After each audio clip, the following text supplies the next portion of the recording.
প্রিয় শিক্ষার্থীবৃন্দ, আশা করছি তোমরা সবাই ভালো আছো। আজকের ক্লাসে তোমাদের সকলকে স্বাগত জানাচ্ছি। আর তোমাদের সাথে আছি আমি চৌধুরী রাশেদুল নবী, সহযোগী অধ্যাপক, বাংলা বিভাগ, ঢাকা কলেজ।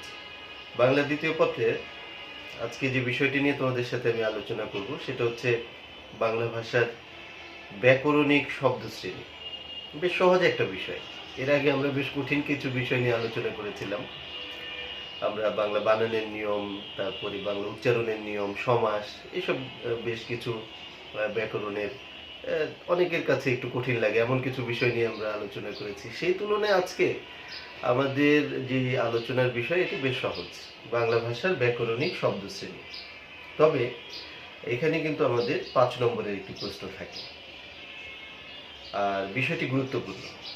অনেক সময় যেটা হয় যে অনেক সহজ মনে করে একটা বিষয়কে একটু কম গুরুত্ব দিয়ে দেখা হয় এবং সেখানে পরীক্ষায় যে প্রশ্নটা আসে অনেক ক্ষেত্রে সেখানে সঠিক উত্তর দিতে আমরা ভুল করে ফেলি। কেন? ওই যে গুরুত্ব কম দেওয়ার কারণে আমরা ঠিকমতো প্রস্তুতিটা হয়তো নিই না অনেক ক্ষেত্রে এই বিষয়টার উপরে। তো যাই হোক, আমাদের কিন্তু প্রত্যেকটি নম্বর আমাদের যেমন গুরুত্বপূর্ণ পরীক্ষার ক্ষেত্রে, পাশাপাশি আমাদের একটি শুদ্ধ ভাবে বাংলা ভাষা লেখার ক্ষেত্রে আমাদের ব্যাকরণিক শব্দশ্রেণী অধ্যায়টি জানাটা গুরুত্বপূর্ণ। তো এই বাংলা ভাষার ব্যাকরণিক শব্দশ্রেণী এই অধ্যায়টিতে আসলে মূল আলোচনার বিষয় কি, এবং এখান থেকে আমাদের সামনে তো যেহেতু পরীক্ষার কথাগুলো তোমাদের বলতে হবে, তো তাহলেই তোমাদের সমস্যাগুলো তোমরা উপলব্ধি করতে পারবে এবং সমাধানের পথে হাঁটতে পারবে। তো এইখান থেকে আমাদের আসলে প্রশ্ন কিভাবে আসে বাংলা ভাষার ব্যাকরণিক শব্দশ্রেণী থেকে। এই বাংলা ভাষার ব্যাকরণিক শব্দশ্রেণী এটা হলো মূলত পদ সংক্রান্ত আলোচনা। বাংলা ভাষায় যে পদগুলো রয়েছে, যে 5 ধরনের পদ আছে আমাদের, বিশেষ্য পদ, বিশেষণ পদ, সর্বনাম, অব্যয়, ক্রিয়া, এই পদগুলো সম্পর্কে আলোচনা করা হয় এই অধ্যায়টিতে। আর এর পাশাপাশি বাংলা অনুজ্ঞা নিয়ে আলোচনা করা হয়, আবেগসূচক শব্দ নিয়ে আলোচনা হয়। এই বিষয়গুলো এখানে আছে। তো আমাদের পরীক্ষার ক্ষেত্রে প্রশ্ন আসে কিভাবে? পরীক্ষার ক্ষেত্রে আমাদের যেই প্রশ্ন সেটা আসে সাধারণত পদ নির্ণয় করা কিরকম? যেমন একটি অনুচ্ছেদ দেওয়া থাকে, 5-6 লাইনের একটি অনুচ্ছেদ, সেখানে তোমার কোনো পদের নিচে দাগ দেওয়া থাকবে, মোট 5টি পদের নিচে দাগ দেওয়া থাকবে। যেহেতু আমাদের 5 নম্বরের প্রশ্ন, একটা অনুচ্ছেদ দেওয়া আছে 5-6 লাইনের, সেখানে 5টি পদের নিচে দাগ দেওয়া থাকবে এবং প্রশ্নের উপরে লেখা থাকবে যে রেখাঙ্কিত পদগুলো নির্ণয় করো। তো এই রেখাঙ্কিত পদগুলো নির্ণয় করো, এটা তুমি কিভাবে অ্যান্সার করবে? তুমি এটাকে 2 কলাম করে তোমার পরীক্ষার খাতায় অ্যান্সার করবে। তুমি বাম পাশের কলামে লিখে দিবে প্রদত্ত শব্দ এবং ডান পাশের কলামে লিখবে পদের নাম। তো প্রদত্ত শব্দ, রেখাঙ্কিত শব্দগুলো কোনোটা হয়তো বিশেষ্য পদ, কোনোটা বিশেষণ পদ, কোনোটা ক্রিয়াপদ, কোনোটা সর্বনাম পদ, বিভিন্ন রকম হতে পারে।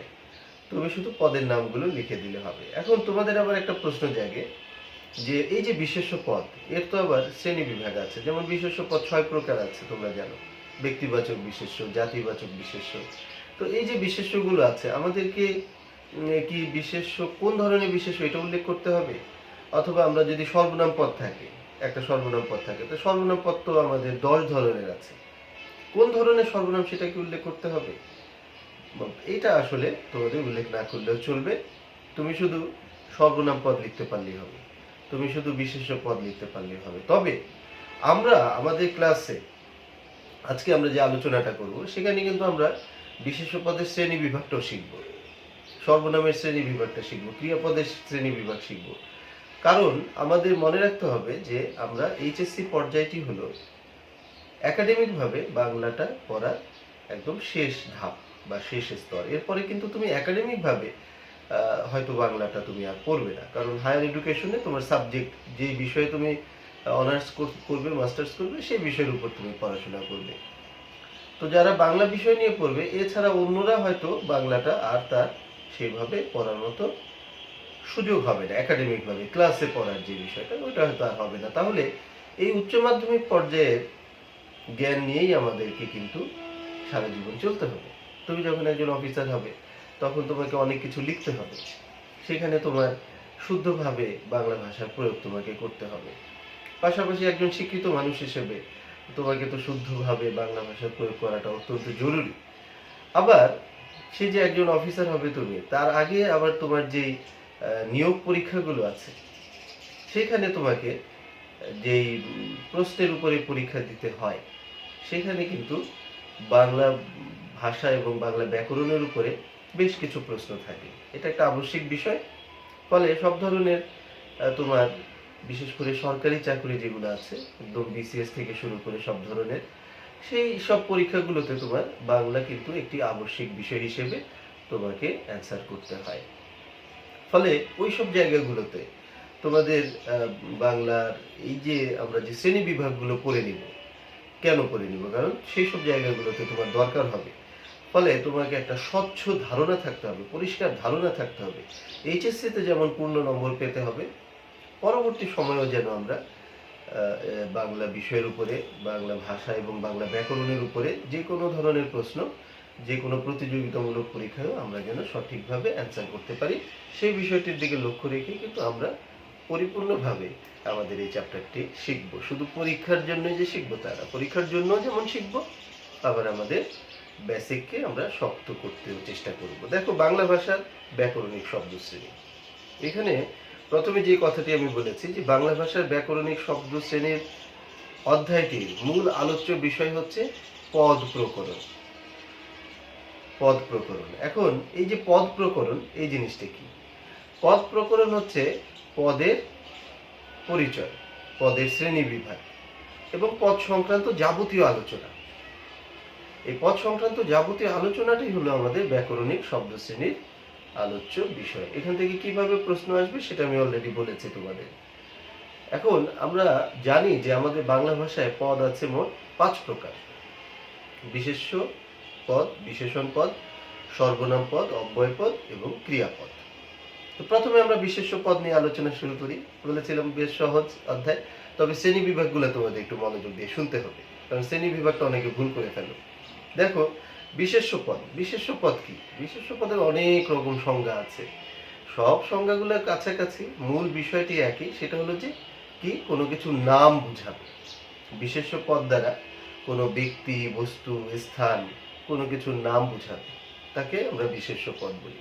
যেমন এখানে আমি একটা সংজ্ঞা নিয়েছি, খুব সুন্দর একটা সংজ্ঞা, যদি আমি সেটা একবার পড়ে শোনাই। বাক্যে ব্যবহৃত যে পদ দিয়ে কোনো ব্যক্তি, বস্তু, বিষয়, স্থান, কাল, ভাব ইত্যাদির নামকে বোঝায়, তাকে বিশেষ্য পদ বলে। তাহলে এক কথায় কি, কোনো কিছুর নামকে বোঝাবে। কোনো ব্যক্তির নাম, কোনো বস্তুর নাম, কোনো স্থানের নাম হতে পারে, তাই না? তো যে কোনো কিছুর নাম বোঝালে সেটাকে আমরা বিশেষ্য পদ বলি। যেমন রবীন্দ্রনাথ ঠাকুর, এটা একটা ব্যক্তির নাম হলো। যেমন তোমার ঢাকা একটা শহরের নাম, হিমালয় একটা পাহাড়ের নাম। এইভাবে যে কোনো ব্যক্তি, বস্তু, স্থান, যে কোনো কিছুর নাম যখন বোঝায় তখনই আমরা তাকে বলি বিশেষ্য পদ। এই বিশেষ্য পদ 6 প্রকার। 6 প্রকার। যারা লিখছো তারা একটু পাশে পাশে লিখে নিতে পারো। লিখে লিখে পড়লে কি হয়, সুন্দর করে মনে থাকে এবং সেটা সহজে বোঝা যায়। বিশেষ্য পদ 6 প্রকার। আমরা সেই 6 প্রকারকে দেখব। প্রথমে 1 নম্বরটা হচ্ছে নামবাচক বিশেষ্য, সংজ্ঞাবাচক বা নামবাচক বিশেষ্য। বুঝতেই পারছো যে সংজ্ঞাবাচক বা নামবাচক বিশেষ্যের মধ্যে কোনো ব্যক্তি, কোনো বস্তু বা কোনো কিছুর নামকে বোঝাবে। কোনো কিছুর নামকে যখন বোঝায় তখন কিন্তু এটাকে আমরা সংজ্ঞাবাচক বা আমরা এই নামবাচক বিশেষ্য বলি। যেমন কিছু উদাহরণ যদি আমরা বলি, যেমন বাংলাদেশ একটি দেশের নাম, তাই না? এটা সংজ্ঞাবাচক বিশেষ্য। যেমন যমুনা একটি নদীর নাম, তাই না? এভাবে কোনো কিছুর নাম কোনো ব্যক্তির নাম হতে পারে। যেমন আমি চৌধুরী রাশেদুল নবী, একজন ব্যক্তির নাম। তো এইভাবে কোনো ব্যক্তি, কোনো বস্তু, কোনো স্থান, কোনো কিছুর নাম বুঝালেই সেটা সংজ্ঞাবাচক বা নামবাচক বিশেষ্য। তাহলে বিশেষ্যের যে প্রধান সংজ্ঞা, সেটা কিন্তু সংজ্ঞাবাচক বা নামবাচক বিশেষ্যেরও সংজ্ঞা একই রকম। আমরা এরপরে দেখব জাতিবাচক বিশেষ্য। জাতিবাচক বিশেষ্যটা কি? নাম শুনে বোঝা যাচ্ছে একই জাতির একটা একই জাতির সকল প্রাণী বা পদার্থকে যখন বোঝায় তখন কিন্তু সেটা জাতিবাচক বিশেষ্য হয়ে যায়। এখানে যদি উদাহরণ দিই, যেমন ধরো মানুষ। মানুষ বললে কিন্তু কোনো নির্দিষ্ট ব্যক্তিকে বোঝাচ্ছে না, যে কোনো মানুষ হতে পারে। যেমন নদী, নদী বললে কোনো নির্দিষ্ট নদীকে বোঝাচ্ছে না, যে কোনো নদী হতে পারে। তাহলে যখন একই জাতিভুক্ত সকলকেই বোঝাবে তখন কিন্তু সেটা জাতিবাচক বিশেষ্য হয়ে যায়। রবীন্দ্রনাথ ঠাকুর বললে নামবাচক বিশেষ্য, কারণ একজন নির্দিষ্ট ব্যক্তিকে বোঝাচ্ছে। কিন্তু মানুষ বললে সেটা যে কোনো মানুষ হতে পারে, তখন কিন্তু সেটা জাতিবাচক বিশেষ্য হয়ে যায়। পাখি, যে কোনো পাখি হতে পারে। নদী, যে কোনো নদী হতে পারে। পাহাড়, তাই না, এটা কোনো নির্দিষ্ট পাহাড়কে বোঝাচ্ছে না। তাহলে যখন হিমালয় বলবে তখন সেটা সংজ্ঞাবাচক বিশেষ্য বা নামবাচক বিশেষ্য। কিন্তু যখন তোমার একটা নদী, নদী বললে কিন্তু তখন সেটা তোমার জাতিবাচক বিশেষ্য হয়ে যাচ্ছে। বস্তুবাচক বিশেষ্য 3 নম্বরে দেখো, বস্তুবাচক বিশেষ্য। এখানে কি বলেছে, যে পরিমাণ বা ওজন দ্বারা নির্দেশিত বস্তু বা দ্রব্যকে যে বোঝায়। যে বিশেষ্য পদ পরিমাণ বা ওজন দ্বারা নির্দেশিত বস্তু বা দ্রব্যকে বোঝায়। যে জিনিসগুলো তুমি সংখ্যায় কিনতে পারবে না বা সংখ্যায় পরিমাপ করতে পারবে না, ওজন দিয়ে তোমাকে পরিমাণ করতে হবে, সেগুলি হচ্ছে তোমার এই বস্তুবাচক বিশেষ্য। যেমন ধরো চিনি, চিনি যদি তুমি কিনতে চাও তাহলে 1 কেজি, আধা কেজি, 250 গ্রাম এইভাবে কিনতে হবে। তুমি দোকানে গিয়ে বলতে পারবেন না যে আমাকে 300 পিস চিনি দেন। দোকানদার কিন্তু গুনে গুনে তোমাকে 300 বা 500 পিস সংখ্যা হিসেবে দিতে পারবে না। তোমার তরল যেসব পদার্থ আছে, পানি 1 লিটার, 2 লিটার, 5 লিটার, হ্যাঁ, তেল, তাই এই যে চিনি, পানি, তেল, সুজি, লবণ, এগুলো কিন্তু তোমার যেই দ্রব্যগুলো তোমার ওজন বা পরিমাণ করে দিতে হয়, সেগুলোই হচ্ছে তোমার বস্তুবাচক বিশেষ্য। এরপরে সমষ্টিবাচক বিশেষ্য দেখো, বলেছে ব্যক্তি বা বস্তুর সমষ্টিকে বোঝায়। যে বিশেষ্য পদ ব্যক্তি বা বস্তুর সমষ্টিকে বোঝায় তাকে আমরা সমষ্টিবাচক বিশেষ্য বলি। এখন সমষ্টিবাচক বিশেষ্যের মধ্যে যেমন তোমার ধরো বাহিনী, জনতা, জনতা বললে কিন্তু একজন মানুষকে না, একটা টোটাল একটা গ্রুপকে বোঝাচ্ছে জনতা। তোমার বাহিনী বললেও কিন্তু একজনকে বোঝাচ্ছে না, একটা একটা দলকে বোঝাচ্ছে। এইভাবে এই যে দল আমি বললাম, এই দল, বাহিনী, জনতা, এগুলো হচ্ছে তোমার সমষ্টিবাচক বিশেষ্য। তারপরে আছে ভাববাচক বিশেষ্য। এটা কি করে, ক্রিয়ার ভাবকে বোঝায়। যে বিশেষ্য পদ ক্রিয়ার ভাবকে বোঝায় সেটা হচ্ছে তোমার ভাববাচক বিশেষ্য। মানে কাজের যে নামটা, যেমন তোমার ধরো, যেমন শয়ন, এই যে শুয়ে থাকা, শুয়ে থাকা হচ্ছে ক্রিয়াপদ, আর সেটার নাম হচ্ছে শয়ন। শয়নটা হচ্ছে তোমার তোমার ভাববাচক বিশেষ্য। যেমন দর্শন, কোনো কিছু দেখা, দেখা দর্শন। তাহলে ভোজন, খাবারের যে নামটা। তাহলে এইভাবে শয়ন, ভোজন, দর্শন, এই শব্দগুলো হচ্ছে তোমার ক্রিয়ার ভাবকে বোঝায়, ফলে এগুলো হচ্ছে ভাববাচক বিশেষ্য। আর সবশেষে যেটা আছে গুণবাচক বিশেষ্য, সেটা হলো কোনো কিছুর গুণকে বোঝাবে, কোনো দ্রব্য, কোনো ব্যক্তি, কোনো কিছুর গুণের নামকে বোঝাবে। গুণটাকে বোঝালে কিন্তু সেটা আবার বিশেষণ হয়ে যায়, কিন্তু গুণের যে নামটা সেটা হচ্ছে তোমার বিশেষ্য। অনেকে এইগুলোর মধ্যে একটু পাজলড হয়ে যাও যে কোনটা গুণ আর কোনটা গুণের নাম। হ্যাঁ, কোনটা গুণটাকে, অবস্থাটাকে বোঝাচ্ছে, আর কোনটা তার নামকে বোঝাচ্ছে। যেমন তুমি যদি বলো যে তুমি যদি বলো সুখী, সুখী, সুখীটা কিন্তু একটা অ্যাডজেক্টিভ বা বিশেষণ, যে লোকটা অনেক সুখী। কিন্তু সেই সুখীর নামটা যদি তুমি বুঝো সুখ, সুখটা কিন্তু তোমার এই গুণবাচক বিশেষ্য, এটা একটা নাউন। তুমি যদি বলো তরুণ, যে এই লোকটা একটা তরুণ লোক, তাহলে এটা কিন্তু একটা বিশেষণ। কিন্তু তরুণের যে নামটা তারুণ্য, তারুণ্যটা কিন্তু তোমার বিশেষ্য। এভাবে সুন্দর, সুন্দর, সে অনেক সুন্দর দেখতে বা সুন্দর করে পড়ায়, এই সুন্দরটা হলো তোমার একটা বিশেষণ। কিন্তু সৌন্দর্য, সুন্দরের যে নাম, সেটা কিন্তু বিশেষ্য। তাহলে এইভাবে তোমার যে গুণের নামগুলো, সেগুলো হচ্ছে গুণবাচক বিশেষ্য। এই হলো আমাদের 6টা বিশেষ্য আছে। আশা করি তোমরা এটা বুঝতে পেরেছো। এখন আমরা যদি একটা উদাহরণ বলি আমি তোমাদের, যেমন ধরো যে ঝাঁক, পাখির ঝাঁক, এটা কি বাচক বিশেষ্য হবে, তাই না? পাখির ঝাঁক, বলো দেখি কি বাচক হবে? এটা তো সমষ্টি, এক ঝাঁক পাখি, তাই না, একটা গ্রুপকে বোঝাচ্ছে। সুতরাং এটা কিন্তু তোমাদের খেয়াল রাখতে হবে। আচ্ছা, যদি একটা উদাহরণ বলি, ধান, ধান কি ধরনের বিশেষ্য? ধান, ধান তো তোমার গণনা করে ইয়ে করা যায় না, তাই না, ওজন করতে হয়, তাহলে এটা বস্তুবাচক। 1 কেজি, 2 কেজি বা 1 মণ, এইভাবে তোমাকে ওজন করতে হবে। যদি একজন ব্যক্তির নাম বলি, কাজী নজরুল ইসলাম, তাহলে কোন বাচক বিশেষ্য হবে?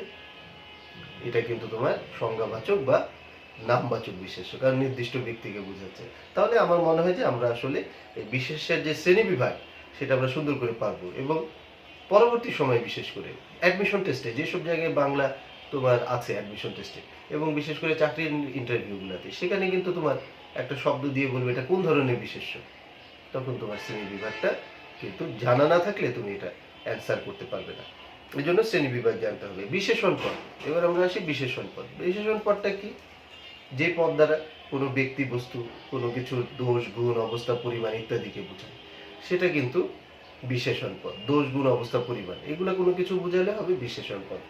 যেমন এই যে বিশেষণ পদ, যেমন ধরো খুব সহজ একটা উদাহরণ দিই, সহজ উদাহরণ দিয়ে বুঝতে সহজ হয়। রহিম ভালো ছাত্র। এই যে রহিম ভালো ছাত্র, এখানে এই ভালোটা হচ্ছে একটা বিশেষণ, কারণ সে কেমন ছাত্র? ভালো ছাত্র। এখন এই জিনিসটা তোমরা কিন্তু ভালোই বুঝো যে কোনটা তোমার বিশেষণ, কিন্তু সমস্যাটা হয় কোনটা? বিশেষণের শ্রেণী বিভাগে গিয়ে, যে আমাদের দুই ধরনের বিশেষণ আছে, একটা হলো নাম বিশেষণ আর একটা হচ্ছে ভাব বিশেষণ। এই ভালোটা তোমার কোন বিশেষণ? নাম বিশেষণ না ভাব বিশেষণ? এই জায়গাগুলোতে গিয়ে অনেক সময় অনেকেরই প্রবলেম হয়ে যায়। এখন নাম বিশেষণ আর ভাব বিশেষণ খুব সহজ। নাম বিশেষণ মূলত বিশেষ্য এবং সর্বনাম পদকে বিশেষিত করে, মনে রাখতে হবে। আমাদের কিন্তু 5 ধরনের পদ আছে, বিশেষ্য, বিশেষণ, সর্বনাম, অব্যয়, ক্রিয়া। তার মধ্যে নাম বিশেষণ বিশেষ্য এবং সর্বনাম পদকে বিশেষিত করে, মানে তাদের সাথে বসে। আর ভাব বিশেষণ কাকে বোঝায়? বিশেষ্য এবং সর্বনাম পদ ছাড়া অন্য পদকে বোঝায়। অন্য কোনো পদকে বোঝালে সেটা হয় ভাব বিশেষণ। হতে পারে সেটা বিশেষণকে বোঝায়, হতে পারে সেটা ক্রিয়াপদকে বোঝায়, তাই না? এগুলো হলে তখন হবে ভাব বিশেষণ। তাহলে রহিম ভালো ছাত্র, এখানে ভালোটা আসলে কাকে বোঝাচ্ছে? ছাত্রটাকে বোঝাচ্ছে। যে কেমন ছাত্র? ভালো ছাত্র। কেমন ছাত্র? ভালো ছাত্র। তাহলে ভালোটা এখানে কোন বিশেষণ? খেয়াল করতে হবে যে কাকে বোঝাচ্ছে, তার উপরে ছাত্রকে বোঝাচ্ছে। তাহলে ছাত্র যেহেতু একটা বিশেষ্য, আর এখানে বিশেষণটা একটা বিশেষ্য পদকেই বিশেষিত করেছে, ফলে এটা হবে নাম বিশেষণ। যখন বিশেষ্য বা সর্বনাম পদকে বিশেষিত করবে তখনই হয়ে যাবে নাম বিশেষণ। আর ভাব বিশেষণ কোনটা? যখন বিশেষ্য সর্বনাম ছাড়া অন্য পদকে বিশেষিত করবে। যেমন ধরো গাড়ি দ্রুত চলে। গাড়ি দ্রুত চলে, একটু লিখে নাও, গাড়ি দ্রুত চলে। এখানে চলেটা হলো তোমার ক্রিয়াপদ, আর বিশেষণ পদ কোনটা? দ্রুত।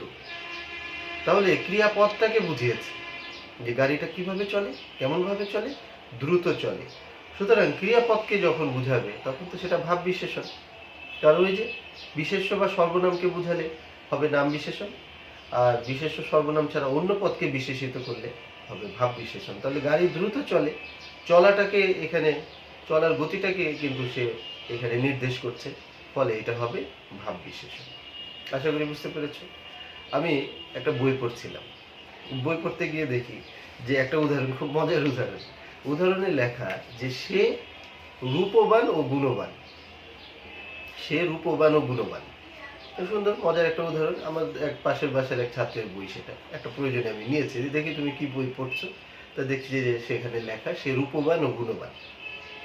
ওই ছেলে আবার ব্র্যাকেটে লিখে রেখেছে যেমন আমি, মানে নিজের কথা লিখে রেখেছে, সে নিজেই রূপবান গুণবান। খুব ভালো, নিজের সম্পর্কে আসলে আমাদের এই আস্থা থাকতে হবে। বিশেষ করে রূপবানের চেয়ে গুণবান হওয়াটা আমাদের বেশি জরুরি, তাই না? আমাদের গুণবান মানুষ দরকার, গুণবান স্টুডেন্ট দরকার। তাহলে খেয়াল করো, এই যে যে উদাহরণটা তোমাদের বললাম যে সে রূপবান এবং গুণবান, এটা কোন ধরনের বিশেষণ বলো দেখি? এখানে রূপবান একটা বিশেষণ, গুণবান একটা বিশেষণ, এগুলো কোন ধরনের বিশেষণ? এটা কার সাথে বসেছে? এটা একটা সর্বনামের সাথে বসেছে। যে সে, সে কি ধরনের সেটাকে বুঝিয়েছে। সে হলো এখানে কি? রূপবান গুণবান। তাহলে যেহেতু সর্বনামকে বিশেষিত করেছে, তাহলে এটা হবে নাম বিশেষণ। কারণ আমরা জানি ওই যে বিশেষ্য বা সর্বনামকে বিশেষিত করলে নাম বিশেষণ, সুতরাং এটা নাম বিশেষণ। তো বিশেষণ কিন্তু এই দুই ধরনের, খুবই সহজ। এবং তোমাদের পরীক্ষায় আমি এটাও বলে দিই যে বেশিরভাগ কিন্তু আসে এই বিশেষণের শ্রেণী বিভাগ। ওই যে একটা বলেছি না প্রশ্ন, যে তোমাদের পদ নির্ণয় থাকে, ওই পদ নির্ণয়ের অথবায় তো আরেকটা প্রশ্ন থাকে। সেই অথবার প্রশ্নটা হলো কোনো একটা পদ সংজ্ঞা এবং উদাহরণ চাওয়া হয়। যেমন তোমার ধরো বিশেষণ পদ কাকে বলে, উদাহরণ সহ লিখো। ক্রিয়াপদ কাকে বলে, উদাহরণ সহ লিখো। তো সাধারণত বিশেষণটাই বেশি চাওয়া হয়। তো সেক্ষেত্রে তুমি বিশেষণের সংজ্ঞা দিবে, শ্রেণী বিভাগটা দেখাবে এবং দুইটা উদাহরণ দিয়ে দিবে। আশা করি এটা বুঝতে পেরেছো। এবার আসো সর্বনাম পদ। সর্বনাম পদ কাকে বলে? তোমরা জানো এটা ইংরেজিতে আমরা বলি প্রোনাউন। তাহলে নাউনের পরিবর্তে যেটা বসে, মানে বিশেষের পরিবর্তে যে পদ ব্যবহৃত হয় তাকে সর্বনাম পদ বলে।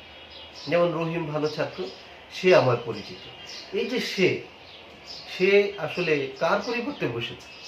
রহিমের পরিবর্তে। সে আমার পরিচিত মানে রহিম আমার পরিচিত, রহিম ভালো ছাত্র, সে আমার পরিচিত। তাহলে এই সে হচ্ছে একটা সর্বনাম, কারণ সে একটা বিশেষের পরিবর্তে বসেছে। এভাবে আমরা দেখি যে বিশেষের পরিবর্তে যে পদ ব্যবহৃত হয় তাকে সর্বনাম পদ বলে। এই সর্বনাম পদ কিন্তু 10 ধরনের, বেশ বড় আছে এটা। এই সর্বনাম পদ হচ্ছে 10 ধরনের, কিন্তু 10 ধরন তোমাকে শিখে নিতে হবে, খুব কঠিন কিছু না। দেখো, প্রথমে 1 নম্বরটা আমি একটা কিন্তু ধীরে ধীরে তোমাদের বোঝানোর চেষ্টা করি। 1 নম্বর হচ্ছে পুরুষবাচক বা ব্যক্তিবাচক সর্বনাম। একটু নামগুলো লিখে নাও, পাশে একটা করে উদাহরণ দিয়ে দাও, তাহলে তোমার কি হবে, সহজে আয়ত্তে এসে যাবে। যেহেতু অনেকগুলো মনে রাখা কঠিন হয়। পুরুষবাচক বা ব্যক্তিবাচক সর্বনাম, আমি, আমরা, তুমি, তোমরা, সে, তারা, এইগুলো কখনো যেটা উত্তম পুরুষ, মধ্যম পুরুষ, নাম পুরুষ, এই কোনো পুরুষকে বোঝায়, তখন সেই সর্বনামটা আমরা বলি এটাকে পুরুষবাচক বা ব্যক্তিবাচক সর্বনাম। তাহলে 2 নম্বরটায় আসো, আত্মবাচক সর্বনাম। আত্ম মানে কি, নিজ, নিজকে যখন বুঝাবে তখন কিন্তু সেই সর্বনামটা হবে আত্মবাচক সর্বনাম। যেমন স্বয়ং, সে স্বয়ং এই কাজটি করেছে, সে স্বয়ং এখানে এসেছে, আমি তাকে ডাকিনি, স্বয়ং এসেছে, বা সে নিজেই করেছে এই কাজটি। এই যে নিজে, এই স্বয়ং, এগুলো হচ্ছে তোমার আত্মবাচক সর্বনাম, যেটা ব্যক্তিকে নিজেকেই বোঝায়। 3 নম্বরে হচ্ছে সামীপ্যবাচক সর্বনাম। সামীপ্যবাচক, সামীপ্য কথাটার অর্থ হলো নিকটবর্তী। তো নিকটবর্তী বোঝালে যে সর্বনামটা ব্যবহৃত হবে সেটাই হচ্ছে সামীপ্যবাচক সর্বনাম। যেমন এই, এরা, ইনি। আমরা যদি বলি যে ইনি আমার বন্ধু বা ইনি আমার পরিচিত, তখন এটা কিন্তু ইনি, যে কাছে আছে আমরা তাকে পরিচয় করিয়ে দিই যে ইনি আমার বন্ধু। সামীপ্যবাচক, নিকটবর্তী। আর সামীপ্যবাচকের পরে যেটা আছে এটা হলো দূরত্ববাচক সর্বনাম।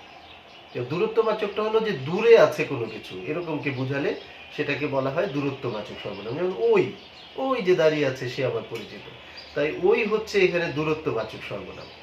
এই হচ্ছে সামীপ্যবাচক সর্বনাম, আর ওই হচ্ছে তোমার দূরত্ববাচক সর্বনাম। তারপরে দেখো সাকল্যবাচক সর্বনাম। সাকল্যবাচক সর্বনামটা কোনটা, যেটা সকলকে বোঝায়, মানে টোটাল বিষয়টিকে বোঝাবে। যেমন সব, সব কাজগুলো করে ফেলো, এটা কিন্তু সাকল্যবাচক। সব ওষুধগুলো খেয়ে ফেলো বা সব পড়া শেষ করে ফেলো। এই সব, সকল, সমূহ, সমুদয়, এগুলো হচ্ছে সাকল্যবাচক সর্বনাম, টোটাল অবস্থাটাকে বোঝায়, এই জন্য এটা সাকল্যবাচক সর্বনাম। তারপরে যেটা আসবে সেটা হলো প্রশ্নবাচক সর্বনাম। বুঝতে পারছো, প্রশ্নবাচক সর্বনামটা কি করবে, কোনো প্রশ্নকে বোঝাবে। কে, কোন, কার, কে এসেছিল, কোন কথা বলছো তুমি, কোন কাজটার কথা বলছো, কার কথা বলছো, এই যে কে, কোন, কার, যেগুলো দিয়ে কোনো প্রশ্ন করা হয় সেগুলো হচ্ছে প্রশ্নবাচক সর্বনাম। আচ্ছা, তারপরে 7 নম্বরটা দেখো, অনির্দিষ্টতা বাচক সর্বনাম। অনির্দিষ্টতা বাচক, যেটা দিয়ে কি হয়, কোনো অনির্দিষ্ট কোনো কিছুকে বোঝায়, নির্দিষ্ট করে বোঝায় না। এই অনির্দিষ্টতা বাচক সর্বনাম, যেটা অনির্দিষ্টকে বোঝায়। যেমন কিছু, কোন, এই যে কিছু, কিছুটা কিন্তু অনির্দিষ্ট কোন অর্থে। যেমন তোমাকে হয়তো তোমার বাবা বাজারে পাঠিয়েছে যে কিছু ফল নিয়ে আসো।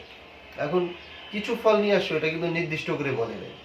কিছু ফল বলতে তুমি কিন্তু আপেলও কিনে আনতে পারো, তুমি এখন কমলা পাওয়া যাচ্ছে বাজারে, কমলা কিনে আনতে পারো, তুমি পেয়ারা কিনে আনতে পারো, তাই না?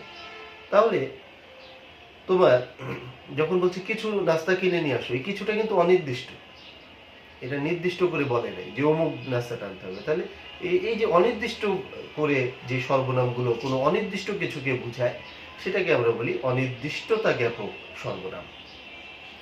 8 নম্বরে দেখো ব্যতিহারিক সর্বনাম। ব্যতিহারিক হচ্ছে যখন মানে আমরা ব্যতিহার বহুব্রীহি পড়েছি, তাই না? ব্যতিহারিক সর্বনামটা কি করে, যেমন ধরো এই যে আপনা আপনি, নিজে নিজে, পরস্পর, এই জাতীয় যেটা বোঝানো হয় যে সে আপনা আপনি এই কাজটি করেছে, সে নিজে নিজে এটা করেছে, সে পরস্পর, এই জাতীয় যে উদাহরণগুলো এগুলো হচ্ছে ব্যতিহারিক সর্বনামের মধ্যে পড়ে। সংযোগ জ্ঞাপক সর্বনাম।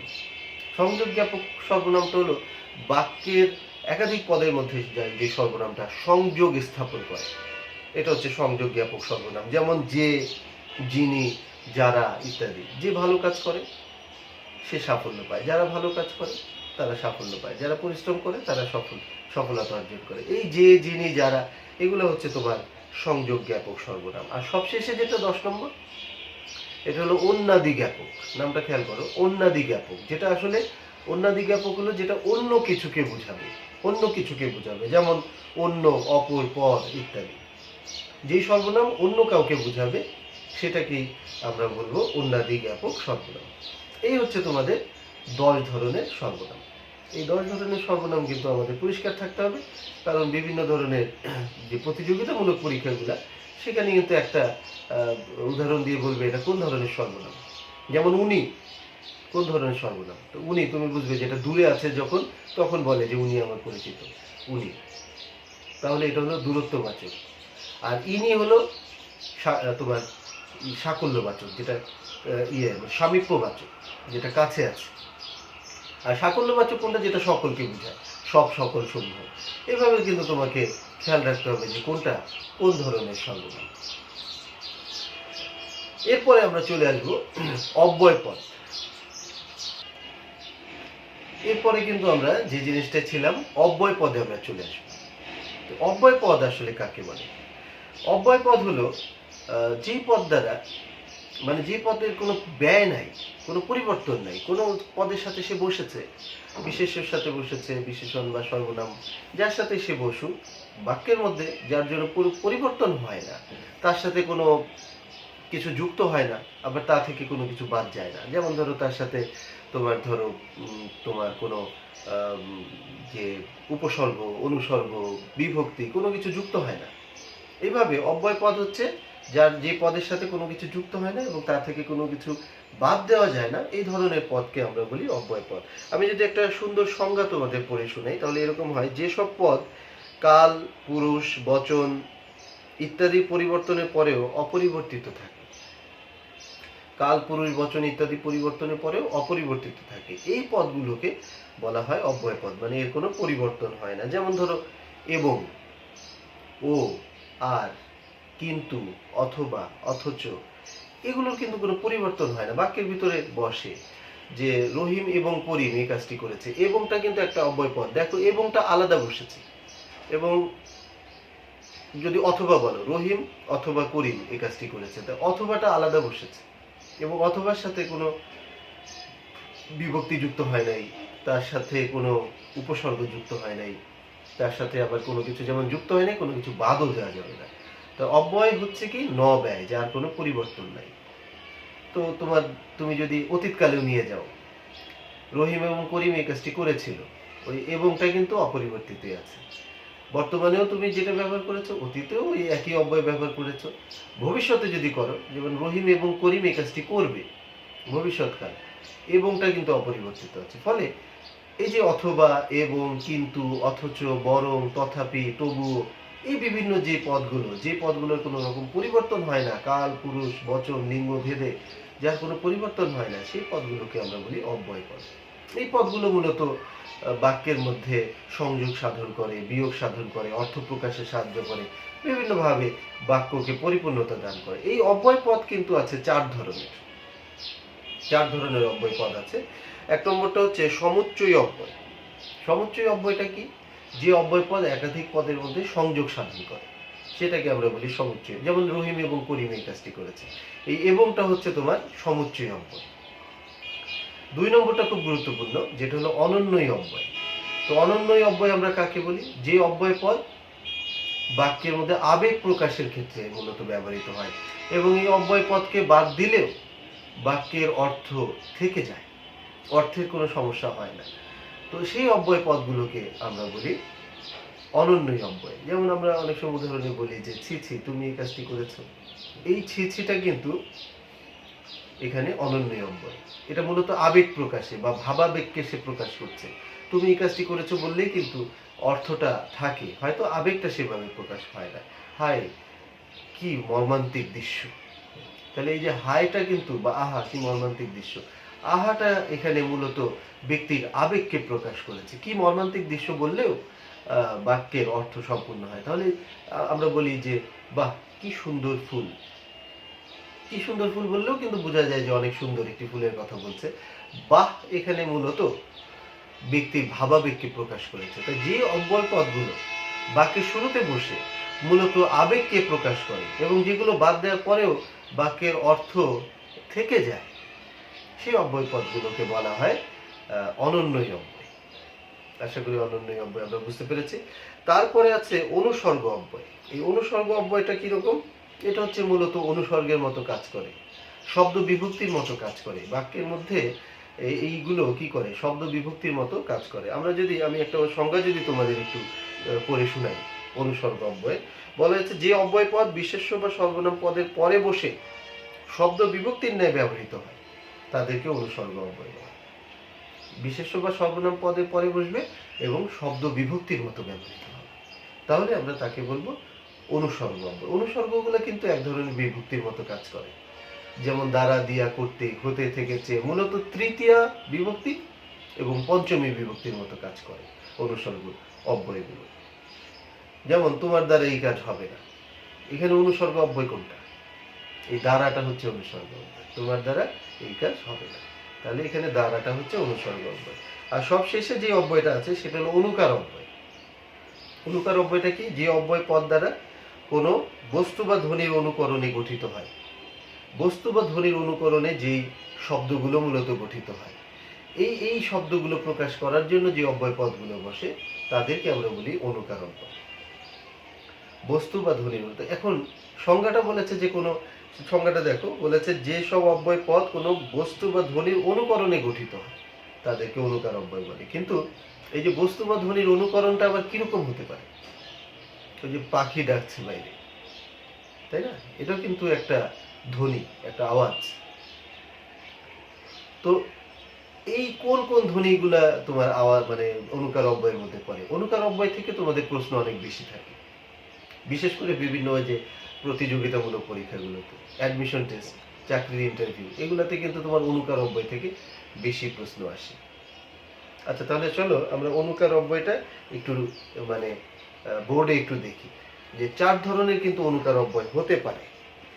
যদিও এইচএসসিতে হয়তো থাকবে না প্রশ্নটা যে অনুকার অব্যয় কিভাবে হতে পারে বা কোনটি, যেহেতু তোমাদের অবজেক্টিভ নাই বাংলা সেকেন্ড পেপারে, কিন্তু অনুকার অব্যয় থেকে পরে কোনো না কোনো পরীক্ষায় তোমাকে অ্যান্সার করতে হবে। তাহলে অনুকার অব্যয় কিন্তু 4 ভাবে গঠিত হয়। হ্যাঁ, 4 ভাবে। কি কি? 1 নম্বর হলো মানুষের ধ্বনির অনুকার। একটু খেয়াল করো, মানুষের ধ্বনির অনুকার। তাহলে আমি বলছি যে ধ্বনিটা কি 4 ধরনের হতে পারে। 1 নম্বর হলো মানুষের ধ্বনির অনুকার। তো মানুষের ধ্বনি কোনটা? যেমন ধরো যে হি হি, সে হি হি করে হাসছে, তাইলে এই হি হিটা হলো একটা মানুষের আওয়াজ, মানে মানুষ হি হি করে হাসে, মানুষের ধ্বনির অনুকার। 2 হচ্ছে তোমার জীবজন্তুর ধ্বনির অনুকার।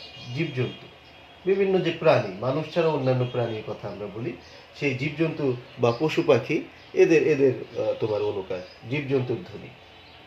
তুমি লিখে রাখলে জীবজন্তু বা পশু পাখি, আমরা জীবজন্তুর ধ্বনি লিখলাম। যেমন তোমার ধরো তোমার যেমন মিউ মিউ, একটা কি বিড়ালের ডাক, মিউ মিউ, এটা কিন্তু তোমার জীবজন্তুর ধ্বনির অনুকার। যেমন কাকা, এটা কিন্তু একটা কাকের ডাক, আলাদা করে লিখবে কাকা। কুহু কুহু, কোকিলের ডাক। হাম্বা হাম্বা, গরুর ডাক। এগুলো কিন্তু তোমার জীবজন্তুর ধ্বনির অনুকার। 3 হচ্ছে তোমার বস্তুর ধ্বনির অনুকার। বস্তুর ধ্বনি, হ্যাঁ, এই অনুকারগুলো খুব থাকে পরীক্ষায়। বস্তুর ধ্বনি কিরকম? যেমন তোমার কোনো আওয়াজ, ঝনঝন, একটা কাঁচ ভেঙে পড়ে গেল, হাত থেকে পড়ে ভেঙে গেল, ঝনঝন। বা তোমার ঢং ঢং, ঘন্টা বাজছে, ছুটির ঘন্টা, তোমাদের খুবই পছন্দ, তাই না? কখন মানে ক্লাস ছুটি হয়, ঢং ঢং, খুব মজা লাগে, দৌড়ে একদম সবাই ক্লাস থেকে তাড়াতাড়ি বের হয়ে ফিঙ্গারপ্রিন্ট দাও। তাহলে এই ঢং ঢং কিন্তু তোমার ঘন্টার শব্দ। ঝনঝন হচ্ছে কাঁচ ভেঙে পড়ার শব্দ। তারপরে তোমার হয়তো গাড়ি পিপ পিপ, এটাও কিন্তু তোমার বস্তু, পিপ পিপ করে হর্ন দিচ্ছে। আর 4 নম্বরটা কি? অনুভূতিজাত কাল্পনিক ধ্বনির অনুকার। অনুভূতিজাত কাল্পনিক ধ্বনি। কাল্পনিক ধ্বনি মানে কি? যেখানে আদৌ কোনো ধ্বনি নাই, কিন্তু আমরা কোনো ধ্বনি কল্পনা করি, কিন্তু বাস্তবে কোনো আওয়াজ হচ্ছে না সেখানে, কিন্তু আমরা কল্পনা করি। কিরকম? যেমন ধরো তোমার ঝিমঝিম, খুব সহজ একটা উদাহরণ দিই, ঝিমঝিম। যেমন ধরো ঝিকিমিকি, ঝিকিমিকি যখন যে আমরা বলি না যে রোদের আলোতে বালুটা ঝিকিমিকি করছে, তাই ঝিকমিকি এখানে কিন্তু কোনো শব্দ হয় না, এটা তোমার একটা অনুভূতি। ঝিমঝিমটা সহজে বুঝবে। ঝিমঝিমটা হচ্ছে একটা অনুভূতি, কীরকম ব্যক্তির অনুভূতি, মানে অনেক সময় আমরা বলি না যে মাথাটা কেমন ঝিমঝিম করছে, এটা কি ঝিমঝিম করে কি কোনো শব্দ হয়? শব্দ কিন্তু হয় না, আমাদের একটা অনুভূতি হয়। অনুভূতিজাত কাল্পনিক ধ্বনি, মাথা ঝিমঝিম করছে, যার ঝিমঝিম করছে সে অনুভব করছে, পাশের জন কিন্তু কোনো আওয়াজ পাচ্ছে না। তাহলে তো পাশের জনই বলতে, এই তোমার মাথা এরকম ঝিমঝিম করছে কেন, তুমি একটু পানি খাও, একটু রেস্ট নাও, হ্যাঁ অনেক কষ্ট করেছো, অনেক পড়েছো, তোমার মাথাটা কিরকম ঝিমঝিম করছে, হ্যাঁ আওয়াজে থাকাই যাচ্ছে না, আরে বাবা এত ঝিমঝিম করছে, তুমি তাড়াতাড়ি একটু নাস্তা খেয়ে একটু ইয়ে করো, রেস্ট নাও। এটা কিন্তু বলবে না, কারণ সে কোনো আওয়াজ পাবে না, এটা যার হবে সে অনুভূতিটা উপলব্ধি করবে। তাহলে দেখো 4 ধরনের তোমার অনুকার হতে পারে। একটা হয় মানুষের ধ্বনি, একটা হয় জীবজন্তুর ধ্বনি, একটা হলো তোমার বস্তুর ধ্বনি, আর একটা হচ্ছে তোমার কাল্পনিক ধ্বনি। এই যে বাইরে চড়ুই পাখি ডাকছে, তাই না, কিচির মিচির করে ডাকছে, এটা কোন ধ্বনি? এই 4টার মধ্যে কোন ধ্বনি? এটা হচ্ছে তোমার যে জীবজন্তু বা পশু পাখি, তাই না? 25তম বিসিএস পরীক্ষা আমার মনে আছে একটা প্রশ্ন এসেছিল, নিচের কোনটি অনুভূতিজাত কাল্পনিক ধ্বনির অনুকার? 4টা অপশন দিয়েছে, 4টার ভিতরে আমার এখন মনেও নাই 4টা কি কি ছিল, কিন্তু 2টা মনে আছে। আমি সেই 2টা তোমাদের বলি যে এই 2টার মধ্যে কোনটা অনুভূতিজাত বলো দেখি। একটা হচ্ছে কুটকুট, কুটকুট, আর একটা হলো তোমার খুটখুট। কুটকুট আর খুটখুট, এই 2টার ভিতরে কোনটা অনুভূতি? কুটকুট আর খুটখুট, হ্যাঁ এই কুটকুটটা অনুভূতিজাত না খুটখুট অনুভূতিজাত? আচ্ছা তাহলে দেখো খুটখুট কিন্তু তোমার বস্তুর ধ্বনি, খুটখুট হচ্ছে বস্তুর ধ্বনি, এটা কোনো অনুভূতির ব্যাপার না। তুমি রাতের বেলা শুয়ে আছো, ঘুমাতে পারছো না, উপরতলায় কেউ শব্দ করছে, তখন তুমি বিরক্ত, এই কে রে খুটখুট করে এত রাতে, কি করে এত রাতে খুটখুট করে? তাহলে এটা কিন্তু তোমার বস্তুর ধ্বনি, কারণ সে একটা কিছু কাজ করলে তো খুটখুট শব্দ হবে। আর অনুভূতিজাত কাল্পনিক ধ্বনিটা কোনো আওয়াজ হবে না, কিন্তু কল্পনা করবে কুটকুট, এটা হচ্ছে অনুভূতিজাত। কিরকম? তুমি কলেজ থেকে ফিরেছ, রাস্তায় অনেক যানজট ছিল, প্রচন্ড গরম, তাই না? গরমের মধ্যে ধরো এরকম শীতের দিন না, গরমের দিন, গরমের মধ্যে তোমার যানজটের মধ্যে তুমি একদম ঘেমে গেছো, বাসায় এসে দেখছো মানে সকাল থেকে বিদ্যুৎ নাই, কোনো কারণেই হতে পারে বিদ্যুৎ নেই। আর বিদ্যুৎ না থাকলে ঢাকা শহরে যেটা হয় কি হয়, পানিও থাকে না, তোমার আইপিএস এর পাওয়ারও শেষ হয়ে গেছে, ফ্যান ছেড়ে একটু বসবে সেটাও পাচ্ছ না, আবার সকাল থেকে বিদ্যুৎ নাই, 5তলা 6তলা এগুলোতে কোনো পানিও নাই, ট্যাঙ্কিতে পানি শেষ হয়ে গেছে, তুমি শাওয়ারও নিতে পারছো না, ঘেমে আছো, তখন কিন্তু কি একটা অনুভূতি, ফ্রেশ হতে পারছি না, শরীরটা কেমন কুটকুট করছে, কুটকুট করছে, মানে অস্বস্তি লাগছে। তাহলে এটা কিন্তু একটা অনুভূতি। এই প্রশ্নটা এসেছিল যে নিচের কোনটি অনুভূতিজাত কাল্পনিক ধ্বনির অনুকার। এই যে ঝিমঝিম, এই যে ঝিকিমিকি, এই যে কুটকুট, এগুলো কিন্তু অনুভূতিজাত। আর যদি তোমার একটা তোমার যদি একটা প্রাণীর কোনো একটা ডাক হয়, তাহলে হবে পশু পাখির ধ্বনি, হাম্বা হাম্বা গরুর ডাক, পশু পাখির ধ্বনি। তারপরে মিউ মিউ বিড়ালের ডাক, পশু পাখির ধ্বনি। এই যে তোমার চড়ুই পাখি ডাকছে, এগুলো পশু পাখির ধ্বনি। মানুষের ধ্বনির অনুকারটা একটু কম। আমি যেমন একটা দেখলাম যে হি হি, হাসির শব্দ, এরকম আর কি হতে পারে মানুষের ধ্বনি? তোমরা দুই একটা একটু লিখে দেখাও যে এটা মানুষের ধ্বনির অনুকার হতে পারে, তাই না? তাহলে দেখা যাবে আমরা তাহলে অব্যয়কে শেষ করলাম, এরপরে সব শেষে আমাদের আছে ক্রিয়াপদ। ক্রিয়াপদ করলে আমাদের পদ প্রকরণ শেষ, অর্থাৎ আমাদের এই অধ্যায়টা শেষ। বাক্যের অন্তর্গত যে পদ দ্বারা কোনো কাজ করাকে বোঝায়, কোনো কাজ করা, ভাত, কোনো কাজ করাকে বোঝায়, এটাকে বলা হয় ক্রিয়াপদ। যেমন রহিম ভাত খায়, এখানে ক্রিয়াপদ কোনটা? খুব সহজ, এটা তো সবাই পারবে, ওই খায়টা হচ্ছে ক্রিয়াপদ, তাই না, কোনো কাজ করা। যেমন করিম বই পড়ে, এই পড়েটা হচ্ছে ক্রিয়াপদ। এখন এই ক্রিয়াপদের কিন্তু আবার শ্রেণী বিভাগ আছে, যেখানে আমরা অনেকে ভুল করে ফেলি। শ্রেণী বিভাগটা ভালো করে খেয়াল করো, বিভিন্ন দৃষ্টিকোণ থেকে ক্রিয়াপদকে শ্রেণী বিভাগ করা যায়। তো ক্রিয়াপদের শ্রেণী বিভাগটা কিন্তু আবার অন্য পদের মতো এক কেন্দ্রিক না, এটা বিভিন্ন ভাবে করা যায়। যেমন একটা তুমি দেখো, ভাব প্রকাশের দিক থেকে সবচেয়ে যেটা গুরুত্বপূর্ণ, ভাব প্রকাশের দিক থেকে ক্রিয়াপদ দুই ধরনের, একটা হচ্ছে সমাপিকা ক্রিয়া, আর একটা হচ্ছে অসমাপিকা ক্রিয়া। তো সমাপিকা ক্রিয়া কোনটা? যে ক্রিয়াপদ দ্বারা বক্তার মনোভাব সম্পূর্ণরূপে প্রকাশ করা যায়। ক্রিয়াপদটা বলার পরে তোমার বাক্য শেষ হয়েছে, বক্তার মনোভাব পরিষ্কার হয়েছে, ওইটা হলো সমাপিকা ক্রিয়া। যেমন রহিম ভাত খায়।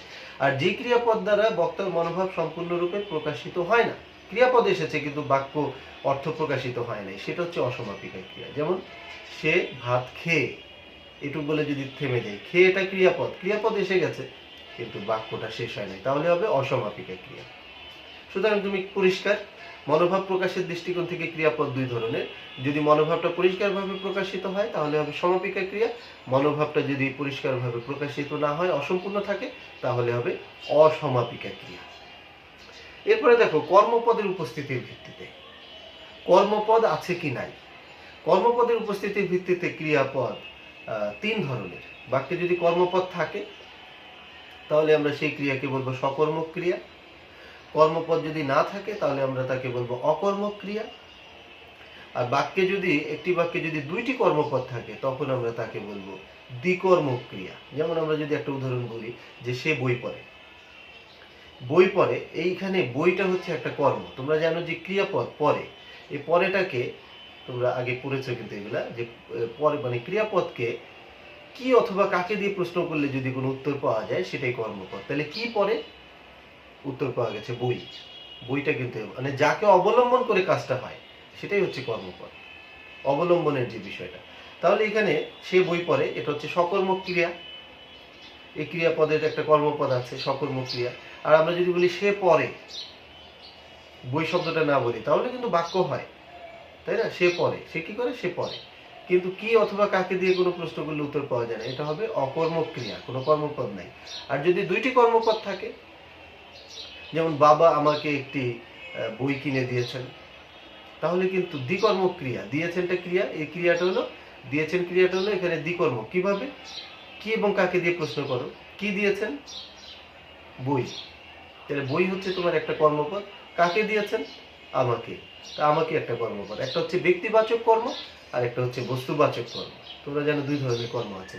ফলে এই দুই রকম কর্মই যদি একটি বাক্যের ভিতর থাকে, মুখ্য কর্ম এবং গৌণ কর্ম, তাহলে কিন্তু আমরা, মুখ্য কর্মটাই হচ্ছে বস্তুবাচক কর্ম আর গৌণবাচকটা ব্যক্তিবাচক। যাই হোক, সেগুলো তোমরা 9-10-এ পড়েছো।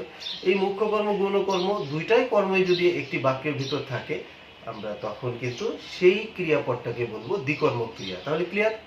একটি ক্রিয়াপদ থাকলে হবে সকর্মক ক্রিয়া, কোনো রকম ক্রিয়াপদ না থাকলে হবে অকর্মক ক্রিয়া, আর দুইটি কর্মপদ থাকলে হবে দ্বিকর্মক ক্রিয়া। এটা ছিল তোমার কর্মপদের উপস্থিতির ভিত্তিতে।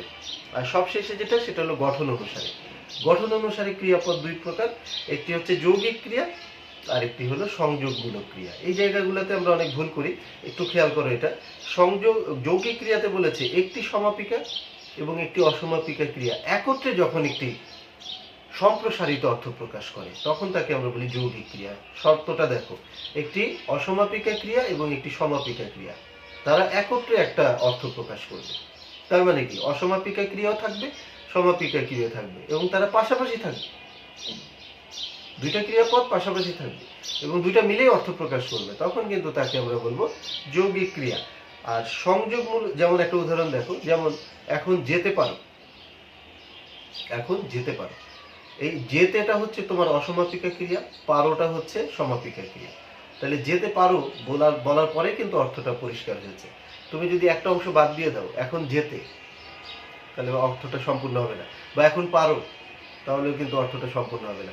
ফলে অসমাপিকা এবং সমাপিকা ক্রিয়া পাশাপাশি থাকবে আর দুইটা মিলেই তোমার অর্থ প্রকাশ হবে, তখনই সেটা হবে যৌগিক ক্রিয়া। আর সংযোগমূলক ক্রিয়া কি, সেটা একটু খেয়াল করো। বিশেষ্য বিশেষণ বা ধনাত্মক অব্যয়ের সাথে মৌলিক ধাতু যোগে, বিশেষ্য বিশেষণ বা ধনাত্মক অব্যয়ের সাথে মৌলিক ধাতু যোগে যে ক্রিয়াপদ গঠিত হয় তাকেই বলে সংযোগমূলক ক্রিয়া, তাই না? বিশেষ্য বিশেষণ বা ধনাত্মক অব্যয়ের সাথে মৌলিক ধাতু যোগে যে ক্রিয়া হয় সেটাই হচ্ছে সংযোগমূলক ক্রিয়া। যেমন আমরা তাজমহল দর্শন করলাম, দেখলাম, তাহলে তাজমহল দর্শন করলাম, এই দর্শনটা হচ্ছে তোমার এখানে একটা বিশেষ্য পদ, তাই না? আমরা আজকে পড়েছি, তাই না? এই বিশেষ্য পদ, এই বিশেষ দর্শন, তার সাথে করলাম, করলামের পর হচ্ছে মৌলিক ধাতু, দর্শন করলাম হচ্ছে তোমার এখানে সংযোগমূলক ক্রিয়া। যেমন মাথাটা ঝিমঝিম করছে, এই ঝিমঝিম হচ্ছে তোমার একটা অনুকার অব্যয়, তার সাথে কর ধাতুটা আছে, তাহলে এটা হচ্ছে সংযোগমূলক ক্রিয়া। এই জায়গাটা আমরা একটু ভুল করি অনেকে, তাই আমি এটা একটু দেখিয়ে আমাদের আজকের ক্লাসটা শেষ করব। আমি একটা গঠন তোমাদের দেখিয়ে দিই, তোমাদের আশা করি বুঝতে সুবিধা হবে। গঠন তো যৌগিক, প্রথমে দেখি যৌগিক ক্রিয়া। যৌগিক ক্রিয়ার গঠনটা কিরকম, কিছু কিছু একটু টেকনিক্যাল জিনিস একটু দেখে রাখলে সব সুবিধা হয়। যৌগিক ক্রিয়া হচ্ছে তোমার অসমাপিকা ক্রিয়া, অসমাপিকা ক্রিয়া প্লাস সমাপিকা ক্রিয়া। তাহলে অসমাপিকা ক্রিয়া প্লাস সমাপিকা ক্রিয়া, এই দুটো পাশাপাশি বসলে হবে তোমার যৌগিক ক্রিয়া। আশা করি তুমি পরিষ্কার হয়েছে। অসমাপিকা এবং সমাপিকা পাশাপাশি থেকে অর্থ প্রকাশ করবে, তাহলে হবে যৌগিক ক্রিয়া। আর সংযোগমূলক ক্রিয়া কোনটা, যার অপর নাম মিশ্র ক্রিয়া। তাহলে সংযোগমূলক ক্রিয়া, এটার গঠনটা কিরকম, এটা হচ্ছে বিশেষ্য অর্থাৎ বিশেষ্য পদ থাকবে, অথবা বিশেষণ পদ হলেও চলবে, অথবা ধনাত্মক অব্যয়। এই ধনাত্মক অব্যয় মানে হচ্ছে অনুকার অব্যয়, যেটা আমরা আজকে পড়েছি, ধনাত্মক অব্যয়। এই তিনটার যে কোনো একটি পদ থাকবে, তার সাথে কি থাকবে, প্লাস মৌলিক ধাতু। তাহলে ওইদিকে আবার থাকতে হবে মৌলিক ধাতু, মৌলিক ধাতু দিয়ে ক্রিয়াপদ তৈরি হবে। তাহলে এই বিশেষণ বা ধনাত্মক অব্যয়, তার সাথে একটা মৌলিক ধাতু, তাহলে কিন্তু হবে তোমার সংযোগমূলক ক্রিয়া। এখন তুমি যদি একটা উদাহরণ দাও, যে সাইরেন বেজে উঠলো, সাইরেন বেজে উঠলো, তুমি বলো দেখি এটা কোন ধরনের ক্রিয়া, এটা কি যৌগিক ক্রিয়া না সংযোগমূলক ক্রিয়া? তাহলে তোমাকে দেখতে হবে যে কিভাবে গঠিত হয়েছে। এই বেজেটা হলো তোমার একটা অসমাপিকা ক্রিয়া, আর উঠলোটা হচ্ছে একটা সমাপিকা ক্রিয়া। তাহলে এটা হচ্ছে যৌগিক ক্রিয়া, সাইরেন বেজে উঠলো। আর তুমি যখন বলছো মাথা ঝিমঝিম করছে, মাথা ঝিমঝিম করছে, তখন কিন্তু ঝিমঝিমটা হলো তোমার একটা ধনাত্মক অব্যয়, তার সাথে করছে কর হলো মৌলিক ধাতু। ফলে এই ঝিমঝিম করছেটা হলো তোমার এই সংযোগমূলক ক্রিয়া, আর এটা বেজে উঠলোটা হচ্ছে তোমার অসমাপিকা ক্রিয়া, যৌগিক ক্রিয়া। কারণ একটা অসমাপিকা ক্রিয়া আছে আর একটা সমাপিকা ক্রিয়া আছে, এই দুইটা মিলেই কিন্তু তোমার যৌগিক ক্রিয়া। একটু সহজে আমরা বোঝার চেষ্টা করলাম, বেশ বড় হয়েছে ক্লাসটা, আমার মনে হয় যে আর আমরা শেষও হয়েছে আমাদের চ্যাপ্টারটা। আমরা বেশ গুরুত্বপূর্ণ একটা ক্লাস করলাম, কারণ এই বাংলা ভাষার ব্যাকরণিক শব্দ শ্রেণী, এটা থেকে কি প্রশ্ন হয়, কিভাবে করতে হয়, এটা অনেকেই কিন্তু আমি দেখেছি অনেক ছেলেমেয়েরা ভুল করে ফেলে। সুতরাং তুমি পরিষ্কার থাকবে, এখান থেকে মূলত তোমার পদগুলোকে নির্ণয় করতে দিবে। যে যেটা বলেছি, আমরা তো সবগুলো পদকে চিনেই নিলাম। এখান থেকে তোমার একটা অনুচ্ছেদ দিবে যে প্রচন্ড গরম, আকাশ বাতাসে মানে মাটি ফেটে চৌচির হয়ে আছে, চারদিকে মানুষের প্রাণ ওষ্ঠাগত, এই ধরনের তোমার একটা হয়তো তোমার একটা অনুচ্ছেদ দিল, মাঝখানে বিভিন্ন পদগুলার নিচে দাগ দিয়ে দিল, 5টি পদের নিচে দাগ দেওয়া থাকবে, পদগুলা তুমি নির্ণয় করে দেখাবে। আর তার সাথে সেটাকে কি করবে, আমি সেটা আগেই বলেছি, 2 কলামে তুমি প্রেজেন্ট করবে। 2 কলামে প্রেজেন্ট করবে, বাম পাশে তুমি লিখবে প্রদত্ত শব্দ, আর ডান পাশে তুমি লিখবে পদের নাম, পদের নাম। তাহলে প্রদত্ত শব্দ তোমার ধরো যে আকাশ, এই শব্দটার নিচে দাগ দেওয়া আছে, তাহলে প্রদত্ত শব্দের মধ্যে তুমি আকাশ একটা লিখবে, এটা হবে তোমার কি বিশেষ্য পদ, বিশেষ্য পদ। তারপরে আরেকটা জায়গায় হয়তো দাগ দেওয়া আছে প্রচন্ড, তাহলে প্রচন্ড তুমি লিখবে প্রদত্ত শব্দের ঘরে, আর তোমার পদের নাম হবে বিশেষণ পদ। কোন জাতীয় বিশেষ্য, কোন জাতীয় বিশেষণ, এইগুলো তোমার লেখা দরকার নেই, তুমি শুধু পদগুলো নির্ণয় করতে পারলে হবে। এরকম 5টা পদের নিচে দাগ দেওয়া থাকবে, সেই 5টা পদ তুমি নির্ণয় করে দেবে, 5 নম্বর তোমার হয়ে যাবে। এবং এর অথবায় তোমার কি থাকবে, অথবায় থাকবে একটা বর্ণনাধর্মী প্রশ্ন, যেমন তোমার ধরো বিশেষণ পদ কাকে বলে, উদাহরণ সহ শ্রেণী বিভাগ দেখাও। ক্রিয়াপদ কাকে বলে, তোমার কর্মপদের উপস্থিতির ভিত্তিতে শ্রেণী বিভাগ দেখাও। এভাবে তোমার যে কোনো একটি প্রশ্ন, বর্ণনামূলক প্রশ্ন চাইবে। তা আমার তো মনে হয় যে তোমাদের পদ নির্ণয় করাটা সহজ, এখানে জাস্ট পদের নামগুলো লিখবে, 5-এ 5 হবে। আর কেউ যদি বর্ণনামূলক প্রশ্ন দিতে চাও, সে যদি খুব ভালো জানো বর্ণনামূলক প্রশ্নটা, তাহলে সেটা দিবে। আর যদি দুইটাই তুমি জানো, তাহলে অবশ্যই তোমার পদ নির্ণয় দেওয়াটাই ভালো হবে। এই ছিল আমাদের আজকের আলোচনা। আশা করছি এই আলোচনাটা তোমরা উপকৃত হয়েছো। কোনো ধরনের প্রশ্ন যদি থাকে আজকের আলোচনায়, তোমরা অবশ্যই কমেন্ট বক্সে প্রশ্ন তোমরা করে দিবে, সেখানে আমি উত্তর দেওয়ার চেষ্টা করব। তো আগামী ক্লাসে এর পরবর্তী কোনো আরেকটি অধ্যায় নিয়ে আলোচনা করব। সেই পর্যন্ত তোমাদেরকে ধন্যবাদ জানিয়ে আজকের ক্লাসটি এখানে শেষ করছি। সবাই ভালো থাকো, সুস্থ থাকো, সুন্দর থাকো। ধন্যবাদ। আল্লাহ হাফেজ।